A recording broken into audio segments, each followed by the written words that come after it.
কথায় কথায় সংস্কার, কোন জায়গায় সংস্কার, কিসের সংস্কার, এটা দৃশ্যমান না।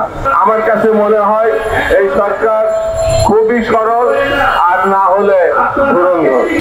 বন্ধুরা, গতকাল আমরা যে ঘটনাটা দেখলাম 6 মাস পরে, যেখানে মানুষদেরকে নারকীয় ভাবে আটকে রাখা হতো, গুম করে রাখা হতো, সেই জায়গাগুলো সোশ্যাল মিডিয়াতে যেসব ঘটনার কথা আসছে, পত্র পত্রিকা আসছে, সেগুলো দুঃখজনক, ভয়ঙ্কর এবং বিপজ্জনক।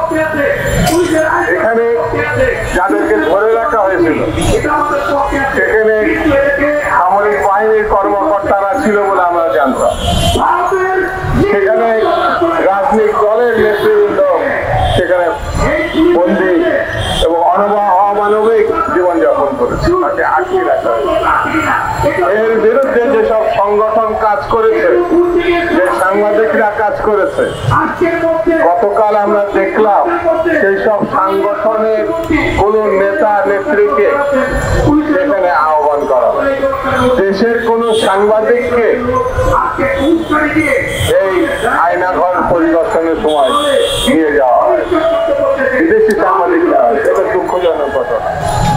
আমার কাছে এই কারণে মনে হয় সরকার খুব বিশৃঙ্খলাপূর্ণ পরিবেশের মধ্যে আছে। কখন কোনটা করতে হবে, কিভাবে করতে হবে, সেটা সে বুঝতে পারে। বন্ধুরা, আপনারা নিশ্চয়ই লক্ষ্য করেছেন এই সরকার, অন্তর্বর্তীকালীন সরকার, একটা ভালো নির্বাচন করে নির্বাচিতদের কাছে ক্ষমতা হস্তান্তর করে বাংলাদেশে গণতন্ত্র প্রতিষ্ঠার পদক্ষেপ নেবে, এটা আমরা জানতাম।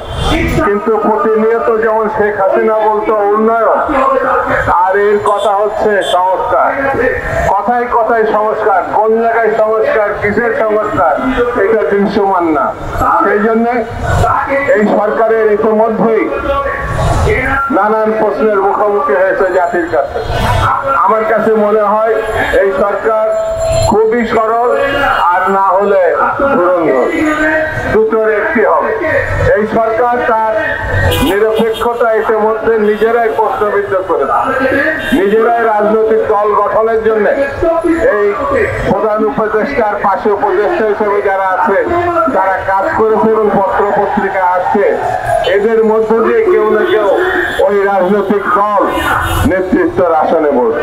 যদি তাই বসে, তাহলে সরকারের উচিত হচ্ছে তার নিরপেক্ষতা হারানোর কথা বলে পদত্যাগ করে একটি কেয়ারটেকার সরকারের হাতে ক্ষমতা হস্তান্তর করে। আমরা জানি কেয়ারটেকার সরকার 90 সালের পরে 91 সালে জাস্টিস শাহাবুদ্দিন সাহেব কত সুন্দরভাবে একটি নির্বাচনের দেশে ব্যবস্থা করেছে। সেহেতু এই দেশে যেসব দৃষ্টান্ত আছে তা ফলো করে যদি এই সরকার আগামী দিনে পদত্যাগের মধ্য দিয়ে একটি কেয়ারটেকারের কাছে ক্ষমতা হস্তান্তর না করে, তাহলে আমার মনে হয় আগামী দিনে এই রাজ্যের নিরপেক্ষতা ইতিমধ্যেই যা প্রশ্নের মুখে ফেলেছেন, আগামী দিনে সেটা আরো বড় করে দেখা দেবে এবং ভালো নির্বাচন যেটা আমরা প্রত্যাশা করছি, সেই নির্বাচন আদৌ সম্ভব হবে কিনা এটাও জনমনে প্রশ্ন দেখাচ্ছে। সেই কারণে আমি বেশি বক্তৃতা করবো না, শুধু এই কথা বলি, বিচার এবং একটি ভালো নির্বাচন পদক্ষেপ না নিলে সময় বয়ে যাচ্ছে। এই সময় যত বয়ে যাবে, ভবিষ্যতে আরো বিতর্ক বিশৃঙ্খলা দেখা দিতে পারে। সেই জন্য অনতিবিলম্বে এই সরকারকে পদক্ষেপ নিতে হবে আর জনগণকে ঐক্যবদ্ধ থাকতে হবে। জনগণকে ঐক্যবদ্ধ থাকা ছাড়া কোনো মুক্তির কোনো পথ নেই।